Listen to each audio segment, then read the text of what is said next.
Então, como eu falei para vocês, eu vou começar com o bubalinho, e a aula de hoje a gente vai ver um panorama geral da bovinocultura, quais são os tipos, como é que está nosso rebanho nacional, internacional, tá bom? Raça a gente não vai ver nessa aula não, vai ver na próxima. O nome científico, por que ele não é sagrado na Índia, enquanto o bovino não é. Vocês vão ver que as minhas fotos, normalmente eu não cito a fonte, tá? São todas minhas. Normalmente eu pego uma parte das minhas férias e visito fazendas para tirar foto. Bom, os búfalos são divididos em dois grupos, tá? Nós temos o búfalo tipo, ele é dividido em dois tipos, né? Nós temos o tipo pântano, que no Brasil é representado pela raça Carabao, e nós temos o búfalo tipo rio, que no Brasil nós temos as raças Murra, Mediterrâneo e Jafarabás. Não se preocupa que a gente vai ter uma aula só de raça. Quando a gente terminar a aula de raça, vocês vão dominar bem, olhar para o búfalo e saber qual é a raça dele. O nome científico do búfalo é Búbalos bubalis, ok? E como é que ele é classificado? Ele é da ordem Artiodactyla, subordem Ruminantia, infraordem Pecora e superfamília Bovidae. A superfamília Bovidae era dividida nos gêneros Bois, Bison, Bibus, Sinceros, Anga e Búbalos. Eu não sei se é Sinceros ou Cínceros, tá? Eu chamo de Sinceros. O bovino, ele é o Bos. Nós temos o Bos taurus, e Bos taurus índicos, que vocês vão ver com o professor Christian quando for ver bovino. E o Búbalos é o bubalino. Então, você vê que o bovino e o bubalino não são nem do mesmo gênero, quem dirá da mesma espécie. Mas é muito difícil a gente encontrar produtos específicos para búfalos. Normalmente, a gente trabalha com búfalo como se ele fosse bovino, e nem são do mesmo gênero. E aí, o gênero Búbalos é dividido em dois tipos, o tipo rio, que no Brasil tem as raças Jafarabá de Morro Mediterrâneo, e a raça Carabao ou Rosílio do tipo pântano. Tá? Você pode chamar tanto Carabao quanto Rosílio, são sinônimos, pela coloração da pelagem dele, mas o usual é chamar de Carabao. Esse aqui, gente, é um búfalo selvagem. Nós não temos búfalo selvagem no Brasil. Nós temos dois rebanhos, que eu não sei como é que está a situação deles, nós tínhamos dois rebanhos, um no Maranhão e um em Rondônia, se eu não me engano, ou Acre, não tenho certeza, onde os animais foram abandonados para a natureza e eles voltaram para o estágio semi-selvagem. E até a gente, né? Se for jogar no meio da selva, assim, a gente vai voltar para as nossas origens. Então, esse aqui, se você entrar no Google e jogar búfalo, é bem provável que apareça, inclusive, esse animal aqui. Esse aqui é um que tem na África, esse é o Sinceros, ele é selvagem, tá? Nós não temos no Brasil, na África. Esse aqui é o Búbalos. Esse aqui é o búfalo que nós temos no Brasil, o búfalo doméstico. E esse aqui é o Bison, que é o que nós vemos nos desenhos animados da Disney, normalmente dois búfalos brigando, são esses daqui, tá? Então, esses daqui estão em estado selvagem, esse já é domesticado. Nós temos só esse aqui no Brasil. Então, como é que o búfalo ele é dividido? Ele é dividido em búfalo africano selvagem e búfalo asiático. O búfalo africano selvagem é o Sinceros Café. O búfalo asiático ele tem mais uma divisão, que é a selvagem e a doméstica. O búfalo asiático selvagem é o Arne. O búfalo asiático doméstico, nós temos a divisão tipo rio e tipo pântano. O búfalo asiático doméstico tipo rio tem duas variedades, a Bubalis e a Fulvus. Nós temos no Brasil a búfalo asiático doméstico tipo rio, variedade Bubalis, lembra? Búbalos bubalis, que é um animal doméstico ou de origem indiana. Ele é criado na Índia, no Paquistão, na China, na Turquia, na Europa, na América. O búfalo asiático doméstico tipo rio, variedade Fulvus, nós não temos no Brasil. É um animal um pouco menor, uma coloração avermelhada, que tem na Índia. Esse animal já está em estado semi-selvagem ou selvagem. Nós também temos no Brasil o búfalo asiático doméstico tipo pântano, variedade Querebal, que é criado no Ceilão, Indochina, nas Filipinas, na Indonésia, é o Carabao rosílio. Então, esse que não está marcado, que não está em caixa, é o que nós temos no Brasil. Nós temos esse e esse. O bovino, ele tem número de cromossomos, tanto o Bostaurus taurus como o Bostaurus índicos, né? O nome científico é Bostaurus, mas a variedade Taurus, que é um animal bovino de origem europeia, quanto o Bostaurus índicos, que é o de origem indiana. ele tem número de cromossomos 2N igual a 60. O bubalino, ele tem tanto, a variedade bubalis, que é a jafarabádia mediterrânea, e a murra, ele tem número de cromossomo igual a 2N igual a 50. E a de pântano, que é o carabao, ele tem número de cromossomos 2N igual a 48. O bovino não consegue cruzar com o bubalino. Tá?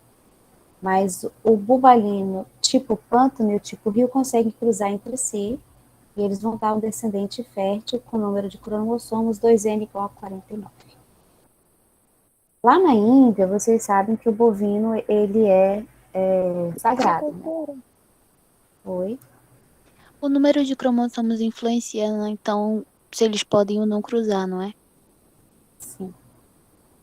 Ah, tá. Só para confirmar. É uma característica genética, né? Eu não vou saber explicar geneticamente o que acontece, mas ela ajuda, por exemplo, na produção dos feromônios, e não atrai no outro. Okay? Não é que o número de cromossomos vai afetar a reprodução, entendeu? Isso é uma característica dele. Ele tem 2N igual a 60 e tem 2N igual a 50. E entre si eles não cruzam. Não por uma questão do número de cromossomos, porque o de 50 cruza com o de 48. Mas porque eles não produzem feromônios, um atrai o outro. Mas eu não sei te explicar assim muito a fundo, porque a genética já não é muito a minha praia. Entendi um pouco. Obrigada, professora. Ficou confuso? Não, não, foi até tranquilo, deu para sacar um pouquinho sobre. É intuitivo um pouco. É porque os animais, eles se atraem por feromônio, assim como os insetos, né? Então, eles têm feromônios diferentes. Então, uma vaca no cio bovina, ela não vai atrair um macho bubalino. É assim que eles se atraem para a reprodução, pelo feromônio. Ok?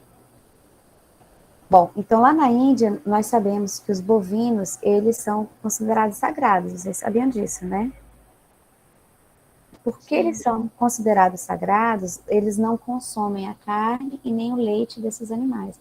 Por isso que a Índia tem o maior rebanho quantitativo de bovino do mundo. Não é qualitativo e não é o maior rebanho produtor de carne, porque não é que eles vendem, eles deixam o animal solto.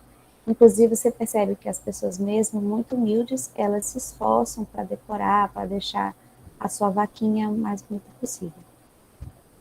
Me falaram, e eu não sei se é verdade, que eles andam soltos pelas ruas da Índia e se um bovino entrar na tua casa, você não espanta, deixa entrar. A porta é aberta para eles entrarem.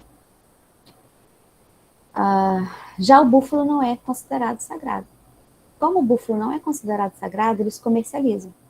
Lá eles comem e comercializam a carne e o leite de búfalo, mas não comem a carne e leite de bovino, com exceção dos muçulmanos, né? Que os muçulmanos não têm essa ligação de divindade com o bovino. E vocês têm ideia por quê? Por que o bovino é sagrado e o bobalino não? Tem muita gente, a primeira coisa que o pessoal costuma virar para mim e falar assim, é porque o búfalo é preto. É a Primeira coisa que eu Não, por pensei. causa da questão religiosa. questão religiosa, muito bem. Primeira coisa que eu pensei, mas eu não quis falar, porque eu também tenho esse negócio de saber que é questão religiosa por conta daquela novela lá. Você sabe do bovino, mas não sabia do búfalo. Sim, é por causa da novela que eu sabia. Sabia do bovino, que é a sagrada, né? Porque eles ficavam lá, né? Bom, eu demorei muitos anos para descobrir e eu não aceitava, né? Que o pessoal falava que o bovino tinha um osso sacro, o bobalino não tinha. Aí eu olhava lá todo o material que eu achava de anatomia, eu não achava esse danado desse osso. Eu ficava agoniada, isso não faz sentido. Aí um dia, eu não lembro se foi um indiano com quem eu conversei ou se foi um tailandês, e aí ele me explicou. Acontece o seguinte, lá na Índia tem mais de 3.000 deuses, mas para eles o deus principal seria Shiva, como se fosse o deus que perpassa por diferentes religiões, né? É aquele deus que tem vários braços que a gente costuma ver. Então, para o indiano, Shiva é como se fosse o principal deus. E normalmente todo deus indiano ele é representado montando um animal. Não sei se vocês já repararam. Olha, aqui ele está montando uma vaca, esse aqui está montando um tigre, né? Esse aqui está montando um búfalo. E para o indiano, aquele animal ele tem tanto status divino quanto o Deus que o monta. Porque para eles, somente esse animal é capaz de controlar esse Deus. Então, para eles, a vaca é tão sagrada porque só ela é capaz de controlar Shiva. E é uma vaca, ela chama Nandi, tá?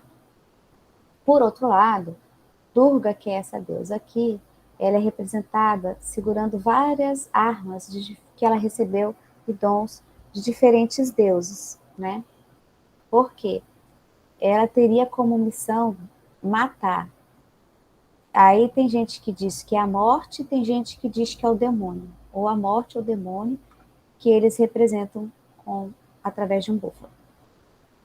Então, por causa disso, eles consomem e comercializam a carne de búfalo, mas não consomem e não comercializam a carne bovina. Eu adorei um comentário de um aluno uma vez que virou e falou assim: eu ia querer comer a carne sagrada. Mas é a cultura. Eu fiquei pensando mesmo se é amaldiçoado porque come. Eu vou comer a carne amaldiçoada. Hein? Mas, gente, o indiano, conversando com o indiano, isso aqui deles é não, isso daqui é sim. Então, se você sentar no almoço com o indiano e ele estiver conversando contigo, ele vai ficar assim. Oi. Então o Chaves é indiano, professor. A internet está oscilando. Você pode pegar o material depois e assina a frequência, tá, Viviane? E dá uma agonia, porque você parece que a pessoa está discordando de tudo que você está falando, mas na verdade ela está concordando. O que eu falei? Eu falei para você assinar a frequência, se você não conseguir assistir a aula, porque você falou que a internet está oscilando, e depois você pegar o material. Esse material vai ficar disponível no cigarro, tá bom? Vocês querem que eu desligue a minha câmera para ver se melhora a internet de vocês? Deixa eu desligar a minha câmera.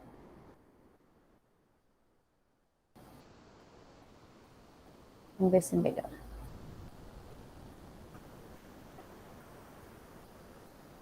Melhora? Bom, as informações referentes à origem do búfalo, elas se perderam na história. A gente não tem exatamente essa informação. Mas o que a gente sabe é que ele é originário principalmente da Ásia, ali na região da Índia. E a Índia ela fica nessa localização geográfica aqui, 2 graus sul, 31 graus norte. E essa região ela engloba tanto a zona tropical quanto a zona temperada. Ok? Então a gente tem aqui 2 graus sul e 31 graus norte. Aí você vê que tem a linha do Equador e tem o Trópico de Câncer. Então, ele consegue se adaptar tanto a climas tropicais quanto a climas temperados. Você vai ver búfalo no frio, você vai ver búfalo no calor. Você vai ver o búfalo em locais úmidos, você vai ver búfalo em locais secos. Não quer dizer que ele não tenha limitações. A gente vai ter uma aula só sobre limitações climáticas, tá? Ele tem sim. Ele é um animal que absorve muita energia e tem dificuldade de dissipar. A gente sabendo qual é a limitação dele, a gente se adapta para poder produzir melhor. Tá? A gente sabe que ele se originou no Brasil, na Ilha do Marajó, há cerca de 100 anos. Tá? A primeira importação foi feita por Dom Vicente Irmão de Miranda, em 1890, que ele comprou alguns búfalos da raça Carabao e levou lá para o Marajó. Esses búfalos, eles eram pertencentes de fugitivos da Guiana Francesa, que naufragaram lá nas costas da ilha. Em 1895, aí a senhora Leopoldina Lobato de Miranda e os seus filhos, eles importaram búfalos italianos. Então, 5 anos depois, ela importou o búfalo italiano. Eu estou prestando atenção aqui no slide. Se alguém fizer pergunta no chat que eu não consegui ver, por favor, liga o microfone e liga, tá bom? Essas características de chifre crescente, punhocinho largo e baixo, cabeça baixamente carregada, elas são representativas de animais que foram domesticados há 5.000 anos atrás. Então, isso sugere que o búfalo tipo rio tenha sido domesticado há cerca de 5.000 anos. Já o do tipo pântano, ele teria sido domesticado cerca de 1000 anos depois, ou há 4.000 anos atrás. O tipo rio foi domesticado na Índia e o tipo pântano foi domesticado na China. E da Índia e da China eles foram se espalhando tanto para leste quanto para oeste.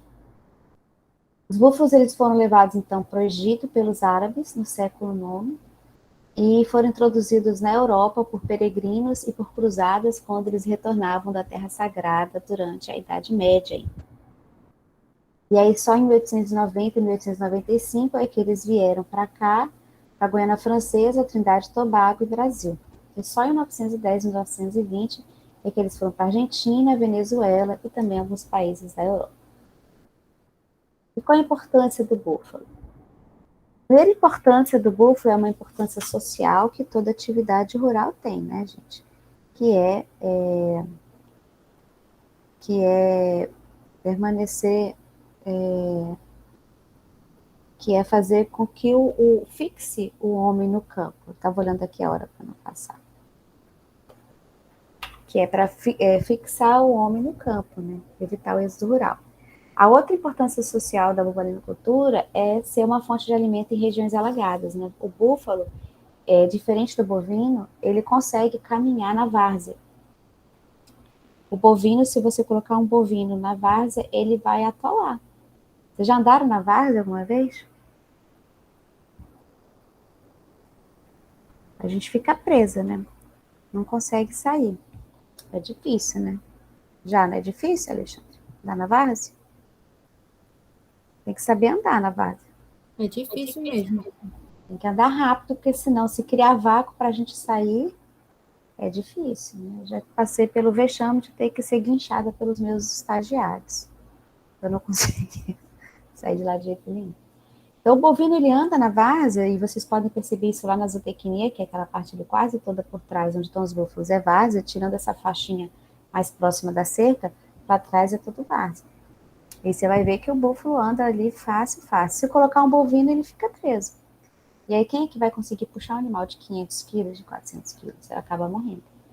Então, ele é uma opção de produção de alimento em região alagada. E não só isso, ele pode ser usado, por exemplo, para tração e cultivo de arroz. Tração animal, né? Já na importância comercial, o búfalo ele se encaixa muito nessa procura de alimentos saudáveis, né? Porque ele é conhecido, os derivados de búfalo, seja de leite ou da carne, né? Os produtos e os derivados, eles são considerados alimentos nutracêuticos. O que quer dizer nutracêutico? É nutritivo e terapêutico. Nutritivo porque tem melhores índices de proteína, ele tem mais proteína. A carne tem menos gordura do que a carne bovina. E é um sabor muito parecido. Vocês já comeram carne de búfalo?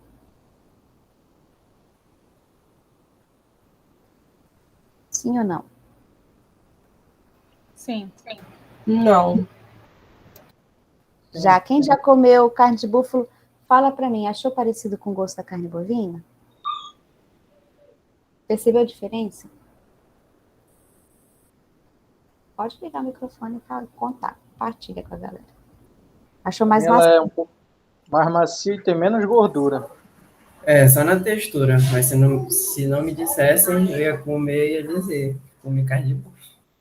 Pois é. Eu acho que é uma carne mais macia, suculenta, assim, vai ser uma carne mais assim, saborosa. Pois é, mas não tem muita diferença do bovino, né? Porque poderia, às vezes a gente pega carne de boi que tá macia e tem carne de boi que não tá macia, não é verdade? A gente consegue identificar bem a diferença da carne bovina e bobalina quando a carne está crua, por causa da gordura. A gordura da carne de búfalo é branca e a da bovina é amarelada. E ela é um vermelho um pouco mais intenso. Mas em relação ao sabor é muito difícil, principalmente quando coloca os temperos, né?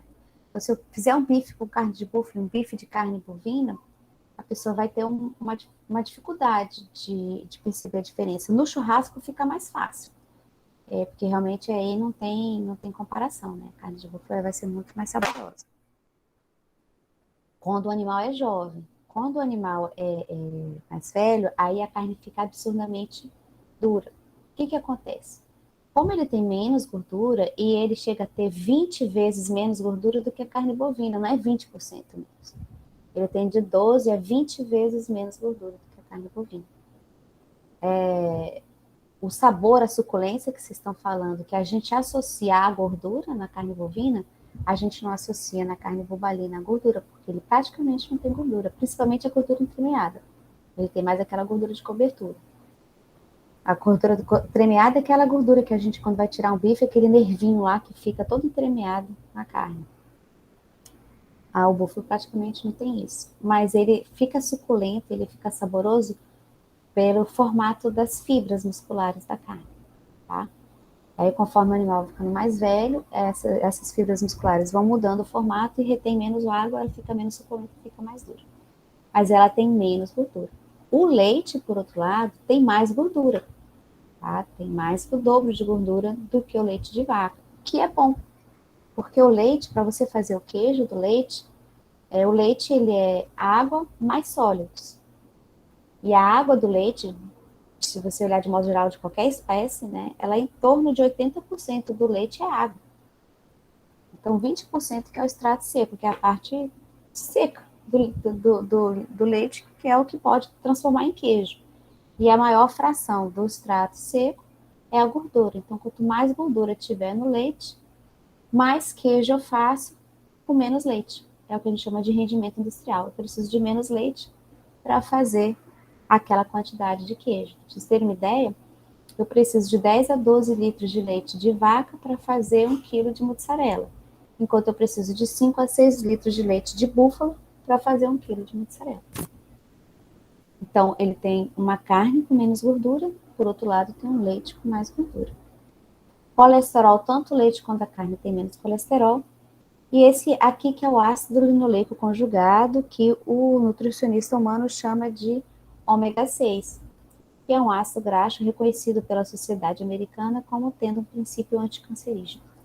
Então, ele, além de ter mais proteína, ter melhores índices de gordura, de colesterol, ele ainda tem, sim, um princípio ativo que ajuda na prevenção do câncer.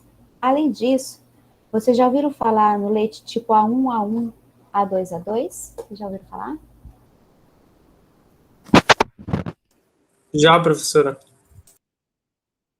Você sabe o que é?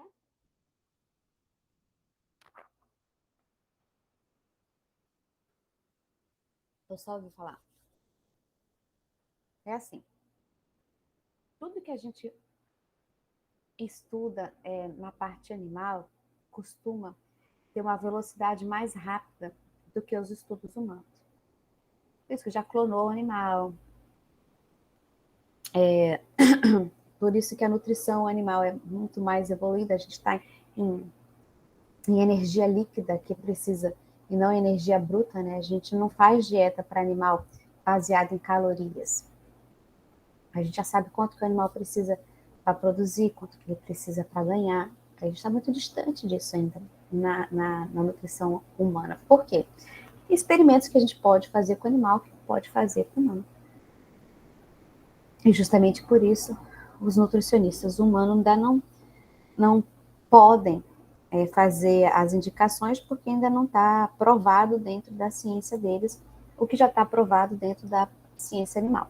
Entendeu? Mas expliquei tudo isso para dizer o quê?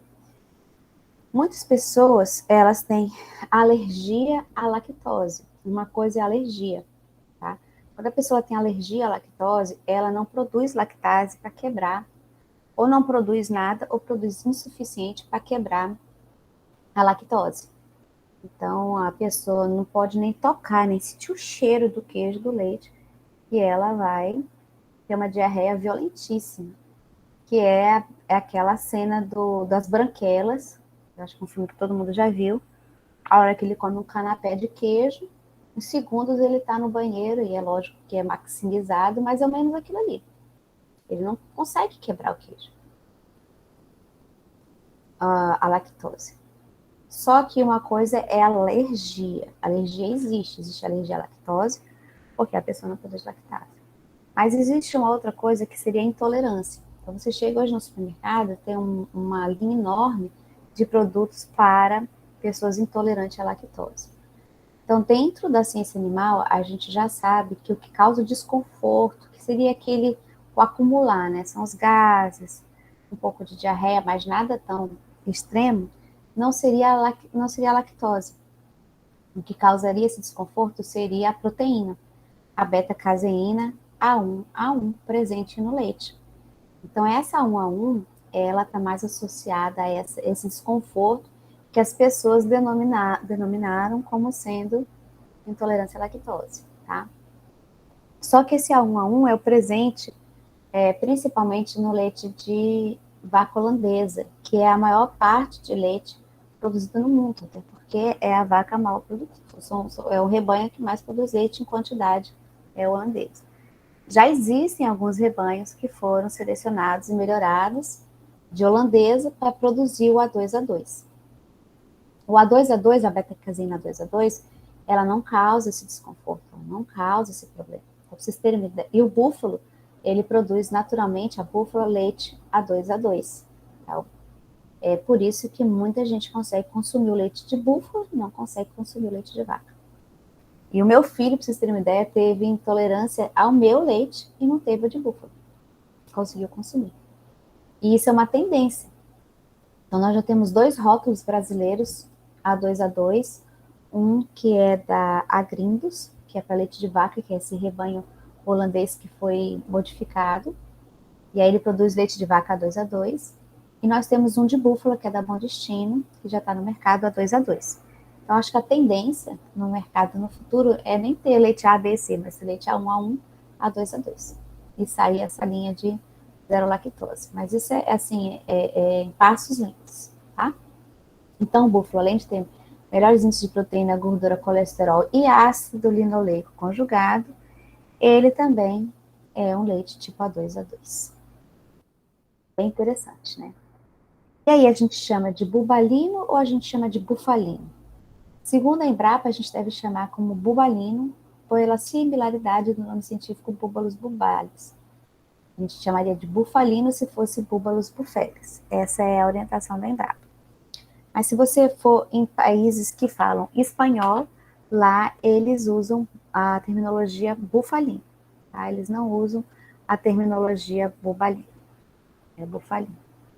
Então fica a gosto do cliente, aqui a gente segue a orientação da Embrapa. Além disso, a gente tem uma importância econômica do búfalo, que é a procura de alimentos mais saudáveis, tá vendo? Olha, você vai ver uma carne de búfalo, onde você vai ver esse aqui, obviamente, que é uma carne premium, né? Ele é um animal engordado com ração, que não é o animal a pasto. E aí você vê que ele tem essa carne que a gente chama de carne de cobertura, né? Ela não é entremeada, ele quase não tem entremeada. Bom, então ele se encaixa nessa vontade do mercado de comprar carne. A carne tem cerca de 55% menos caloria, 40% menos colesterol do que a carne bovina, com um sabor muito similar. É muito difícil você separar, saber a diferença da carne bovina e do bovino depois de estar pronto. O que é um ponto positivo, né? Porque se eu falar a carne de jacaré é mais saudável, eu vou mexer muito no hábito cultural daquele bife, da forma como a gente come.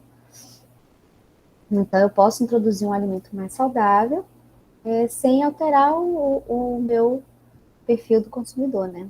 Não ter que mexer, fazer grandes campanhas e tudo.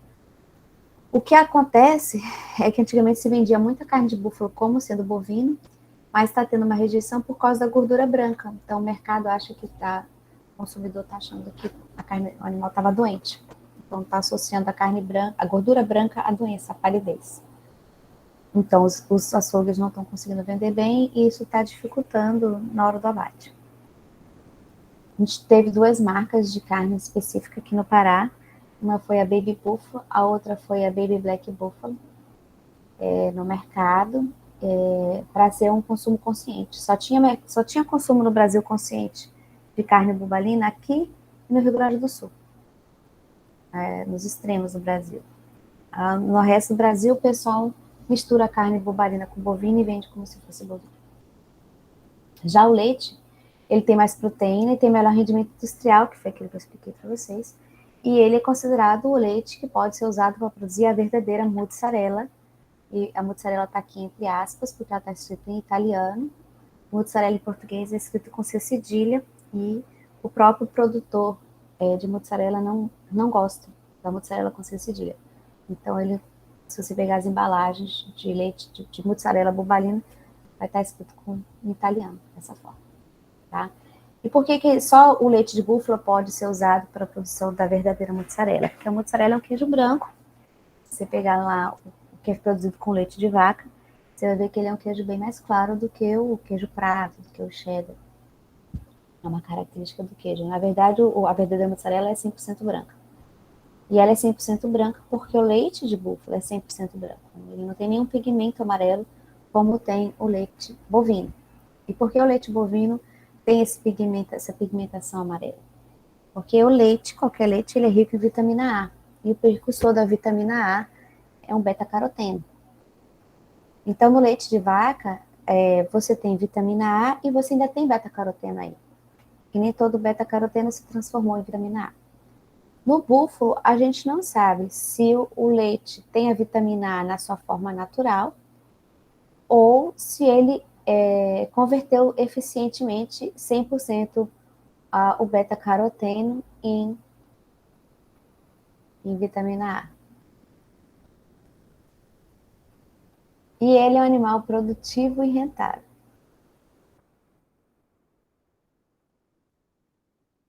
Desculpa, gente, é porque o meu prédio dá de frente para outro prédio. E eu tô vendo uma senhorinha sozinha fazendo ginástica. Achei bonitinho. Ela tá caminhando pela casa para não perder os movimentos. Achei fofo. Sozinha. Voltando para a importância. Achei fofo. Tá parecendo um japonês, um lado pro outro. Uma importância econômica, segundo a Embrapa, né? São dados da Embrapa. É um animal que tem alto índice de natalidade, em média 82%, mas pode chegar aí até 95% a 100%. O que quer dizer isso? Que entre 82% a 100% das vacas que eu emprenhar vão ter bezerro, que é a taxa de natalidade, né? Vão nascer dessas vacas que estão aptas para reprodução, vão nascer os bezerros. Então, uma taxa alta, mesmo sem eu ter que fazer muito esforço nela, para ela ter cria. Costuma ter em média 15 crias, tá? E pode parir até com mais de 20 anos de idade, mas não é o que a gente preconiza. Em rebanhos leiteiros, para a gente maximizar a seleção, a gente costuma fazer a vaca ficar no rebanho até o 5º bezerro. Alguém quer perguntar alguma coisa? Foi sem querer, professora. Meu celular endoidou aqui. Então, normalmente a gente fica até a 5ª cria, depois a gente tira a vaca do rebanho. Tá? Em confinamento atinge de 450 a 500 quilos de peso vivo aos 18 a 20 meses, a gente consegue até mais rápido, e chega com facilidade a pasto aos 600 quilos em 24 meses. Então, essas são algumas das importâncias econômicas que a Embrapa informa em relação ao búfalo. Além disso, ele tem uma produção média de leite muito baixa, tá? Média, mas lembra que isso é média. Então, é difícil achar informações produtivas em relação a leite, a queijo no Brasil. Então, eu achei uma vez em 2005, dizia que as búfalas do Brasil produziam em média 3,5 litros. Já em 2016, eu achei uma referência dizendo que ela a produtividade média dos rebanhos brasileiros de leite de vaca búfala seria de 1,7 litros por vaca, que é irrisório. Uma vez eu estava dando essa aula lá na UFMG, o aluno pediu licença para sair da sala. Ele falou, não vou perder meu tempo com um animal de 400, 500 quilos que produz 3,5 litros de leite, né? Foi nessa época aqui. Só que isso era médio. Então, na época que estava leite, estava 3,5 para búfalo, no mesmo ano, o bovino estava 2, para vocês terem uma ideia. Porque tá norte a sul, com e sem suplementação, a pasto e confinado, com bezerro a pé, sem bezerro a pé, manual e mecânica. Então, aqui tá tudo, né? Com suplementação, sem suplementação. Então, é só para, assim, uma informação que realmente ela não diz muita coisa pra gente. Mas as pessoas querem saber. Então, aqui no Pará, as pessoas tendem a achar que uma vaca búfala é boa a partir do momento que ela produz cerca de 5 litros de leite, Mas em São Paulo, agora, tem um técnico, que ele nem é agrônomo, nem é veterinário, nem é zootecnista, eu acho que ele é biólogo, sabe? E ele trabalhou muito tempo no melhoramento da holandesa no Paraná. E ele está trabalhando agora com búfalo no Vale do Ribeiro. E ele está revolucionando. Quando eu organizei o Fast Buffalo, não sei se vocês foram, o Fast Buffalo, eu organizei um evento muito grande em 2018, chamado Fast Buffalo, e eu trouxe esse técnico aqui eu trouxe 29 palestrantes, ele foi um deles. Eu distribuí, acho que foram 83 gratuidades para os alunos do PAFOR, do evento. E, gente, o coffee break era só produto de búfalo. Eu recebi 1,5 toneladas de produtos de doação no Brasil inteiro, me mandando para fazer. A gente fez jantar, a gente fez churrasco, queijo, tudo quanto era queijo. Teve um que fez o creme de leite, produziu o creme de leite, botou no avião e trouxe para mim. À tarde eu forneci junto com doce de leite que o outro produziu no Marajó e trouxe para mim. Era manteiga, era queijo coalho, era burrata, era mussarela de búfalo. O pessoal comeu queijo de búfalo até não aguenta mais nesse evento. Foi muito bom. Mas a maior parte do produto foi o leite, dessa tonelada e meia, que foi usado no curso, né? Eu trouxe o segundo maior nome de instrutor de queijo do mundo para ensinar a fazer queijos aqui com leite de búfalo. Bom, por que eu estava falando isso, gente? Além de deixar vocês com água na boca, por que eu falei isso?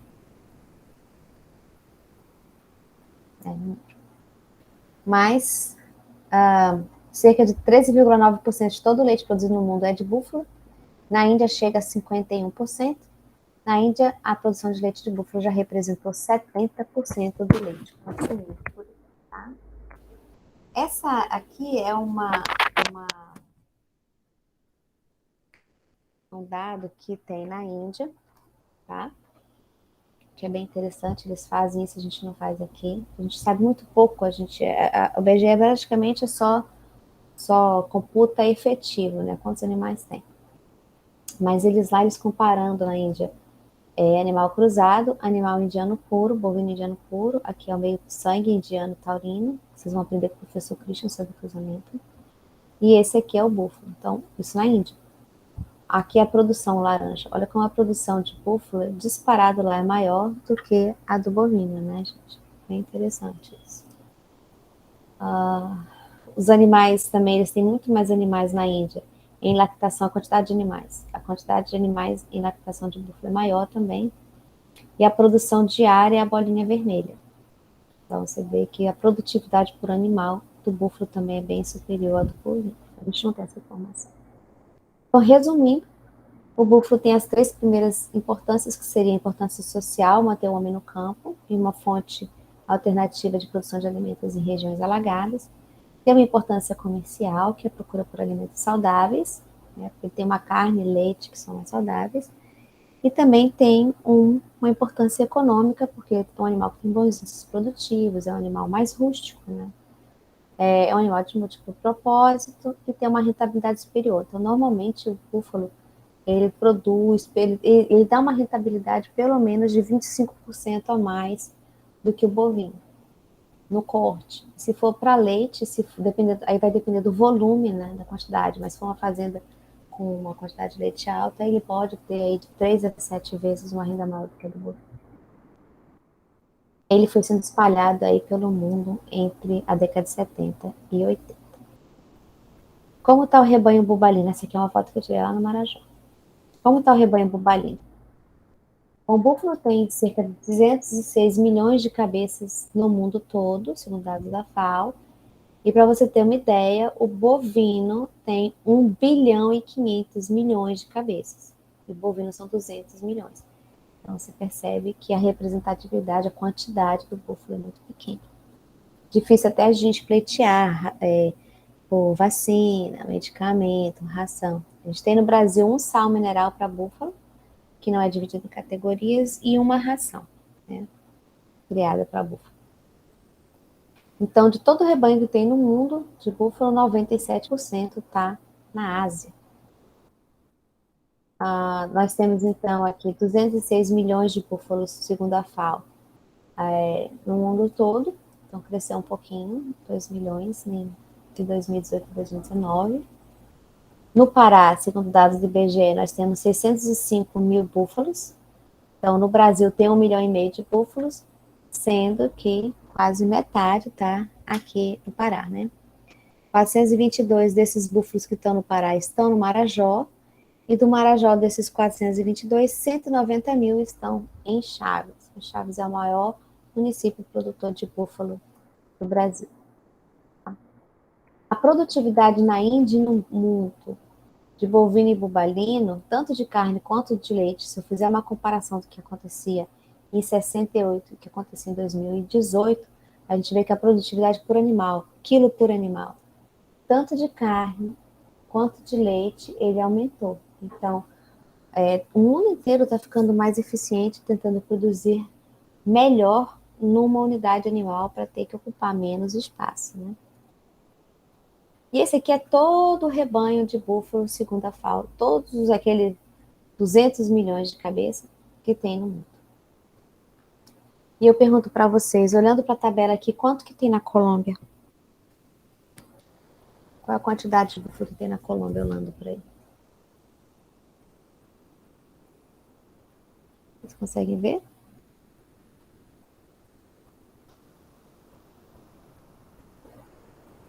Acharam Colômbia?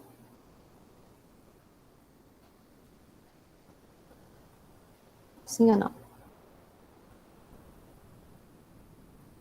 Costa Rica. Quanto tem na Costa Rica?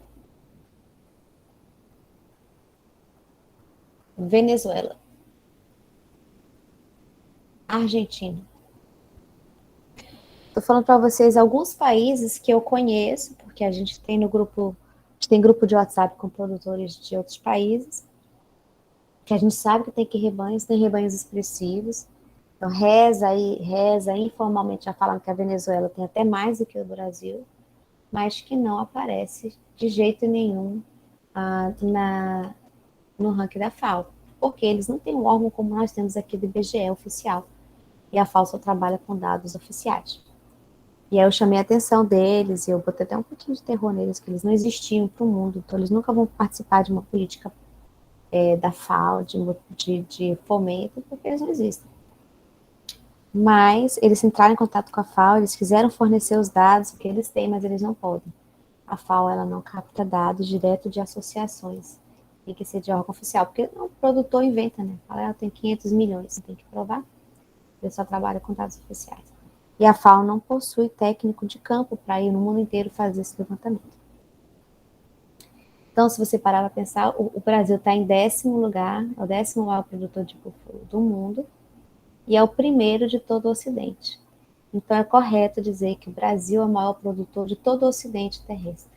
E se o Pará é quem mais produz no Brasil, é correto afirmar que o Pará tem o maior rebanho de búfalos de todo o Ocidente terrestre. Os maiores produtores, então, são Índia, Paquistão, China, Nepal. O Egito já nem é mais o quarto. Já mudou, de 2016. Os maiores produtores são Índia, Paquistão, China, Nepal, Mianmar, Egito. São os maiores produtores. Os 3 primeiros seriam Índia, Paquistão e China. Esses 3 sozinhos representam praticamente 90% do rebanho bubalino que tem no mundo. 35%. E se nós temos isso aqui de búfalo no mundo, isso aqui está na Ásia. Quase tudo está lá. E aqui é um mapa que eu produzi a partir dos dados que tinham acho que eu peguei na internet, sei lá. A partir dos dados da FAO, e você vê que não tem, por exemplo, não aparece búfalo nos Estados Unidos, e tem búfalo nos Estados Unidos. Não aparece búfalo no Canadá, e tem búfalo no Canadá. Não aparece búfalo na Argentina, não aparece búfalo na Venezuela, não aparece na Costa Rica, não aparece na Colômbia. Aliás, aqui nas Américas só tem no Brasil. E o que não é verdade. Então, o nosso rebanho, a maior parte está na região norte, seguida da região sudeste, depois a região nordeste e, por fim, centro-oeste, sul e centro-oeste. Okay? Quando a gente pega a expressão bovídeo, Vocês estão me ouvindo? Estão quietinhos? Sim. Obrigada. Quando a gente fala a expressão bovídeo, significa somatório de bovino e bobalino. Então, quando o Ministério da Agricultura lançar uma normativa para bovídeos, ela é aplicada tanto para bovino quanto para bobalino. Então, se você pegar o rebanho bovídeo brasileiro, você vai ver que isso aqui tudinho é o que tem de bovino, 215 milhões de cabeças. E essa faixinha laranja aqui no meio é o que representa a quantidade de bobalino. Então, nós somos pouco expressivos, apesar das grandes vantagens, tá? No Pará, o maior rebanho está em Chaves, seguido de Soure, Cachoeira do Arari, Almeirim, Porto de Mós, Prainha, Ponta de Pedras, Santa Cruz do Arari, Moaná e Santarém. Então, a maior parte do búfalo paraense, ou ele está no Marajó ou no Baixo Amazonas. Porque até, acho que foi 2015 ou 2017, não lembro agora, certo? Nós não éramos zona livre de aftosa. Então, nós éramos divididos em áreas, e o Marajó e o Baixo Amazonas eram duas áreas de alto risco para aftosa. Nessa situação, o búfalo não podia sair de lá, ele tinha que ficar lá, e só podia sair para ser abatido em até 24 horas, ele não podia sair de lá para reproduzir e criar em outros municípios, para não passar a aftosa. Agora não, agora nós somos no Pará todo, Pará é livre de aftosa com vacinação, tem que manter a vacinação, e tem só algumas zonas tampões, né, por exemplo, alguns estados que ainda não são zona livre, como o Amapá, onde ainda não pode levar búfalo para criar lá, mas no resto do estado todinho pode. Então, tá mudando, né? A gente já tá vendo o búfalo em Moju, a gente já vê em outros lugares. Acabando a aula de hoje, tá, gente? Uma curiosidade que eu gosto de mostrar é que quando teve aquele tsunami lá na Indonésia, em 2004, foram 61 mil búfalos morreram na Indonésia e 2 mil búfalos morreram na Tailândia. E isso foi em 2004. E a Indonésia passou de 4º lugar para 9º lugar de 2004 para 2005. E a Tailândia passou de 5º para 10º. Para mostrar que você vê que ele caiu 5 posições porque ele perdeu 2 mil animais. Como é frágil o quantitativo, como tem pouco búfalo. Eu conversei com um pesquisador tailandês e ele diz, perdão, Tailândia? Indonésia. Não, acho que é da Tailândia. E ele disse que não foi por causa do tsunami que a Tailândia tinha baixado tanta produção, mas porque eles tinham saído da tração animal para tração mecânica. E eles usavam muito búfalo para tração animal. Tá? Mas mesmo assim, de um ano para outro caiu bastante. Nós temos alguns, eu vou mostrar para vocês inúmeros produtos feitos com leite de búfalo, tá? Aqui eu vou mostrar só alguns que são curiosos, recentes. Um é a Samanta, não sei se vocês já viram, você abre assim, isso aqui é feito mussarela de búfala, tá? Mussarela de búfala no formato de manta. Você recheia do que você quer. Normalmente, a mussarela de búfalo o pessoal usa rúcula e tomate seco. Você fecha como se fosse um rocambole e corta em tiras, fatia o rocambole, né? E isso vira um aperitivo, que é muito apreciado. Tem provolone. Esse aqui é um laticínio, o maior laticínio do Brasil. Ele começou a fazer a mussarela em formato de rolo, tá vendo a mussarela que você diz? Em formato de rolo para pizzaria. Porque a mussarela de búfalo ela é comercializada em bola. Ela não é comercializada muito. Ela tem em barra, mas não é o padrão. O padrão é comercializar em bola.